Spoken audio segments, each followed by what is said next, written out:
கர்த்தருடைய நாம மகிமைப்படுவதாக. இதை பார்க்குற கேட்குற தேவ ஜனங்களே கொஞ்சம் கவனிங்க. என்னென்னா, கர்த்தர் நல்லவர்னு சொல்லக்கூடாது, செயல்பட நம்ம கொண்டு வரணும். எப்படின்னா பாருங்கள், புலம்பல் 3வது அதிகாரம் 25 வசனம் சொல்லுகிறது. புலம்பல் 3வது அதிகாரம் 25வது வசனம் சொல்லுகிறது, தமக்கு காத்திருக்கிறவர்களுக்கும் தம்மை தேடுகிற ஆத்துமாவுக்கும் கர்த்தர் நல்லவர்.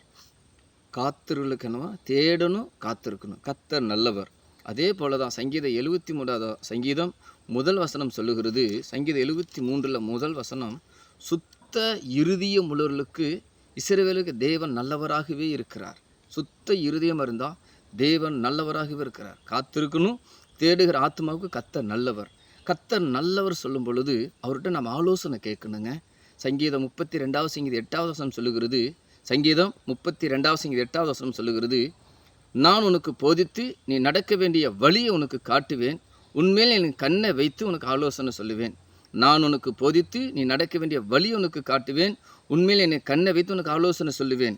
அவருடைய ஆலோசனை பார்க்கும் பொழுது சங்கீதம் 33வது சங்கீதம் 11 வசனம் பாருங்கள். நிறைய பேர் ஆலோசனை போட்டு கெட்டு போகிறலாம் உண்டு. ஆனால் ஆண்டோட ஆலோசனை கேட்கும்போது நீங்கள் ஜெயமுள்ள பிள்ளைகள் தான், ஜெயம் பெற்றவர்கள் தான் நீங்கள் விளங்க போகிறீங்க. பாருங்கள், சங்கீதம் 33 11 வசனம் சொல்லுகிறது, கர்த்தருடைய ஆலோசனை நித்திய காலமாகவும் அவருடைய இருதயத்தின் நினைவுகள் தலைமுறை தலைமுறையாகவும் நிற்கும்.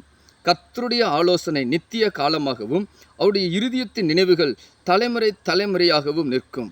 இதே போல தான் தேவ மனிதர் தாவீது ஒரு வார்த்தை சொல்லுகிறார், ஆலோசனை சொல்கிறார். பாருங்கள், ஆண்டோட ஆலோசனை எப்படின்னா, சங்கீதம் 73வது சங்கீதத்தில் 24வது வசனம் சொல்லுகிறது, இந்த 24வது ஆண்டுக்குள்ளே நம்ம கடந்து வந்திருக்கிறோம் இல்லைங்களா?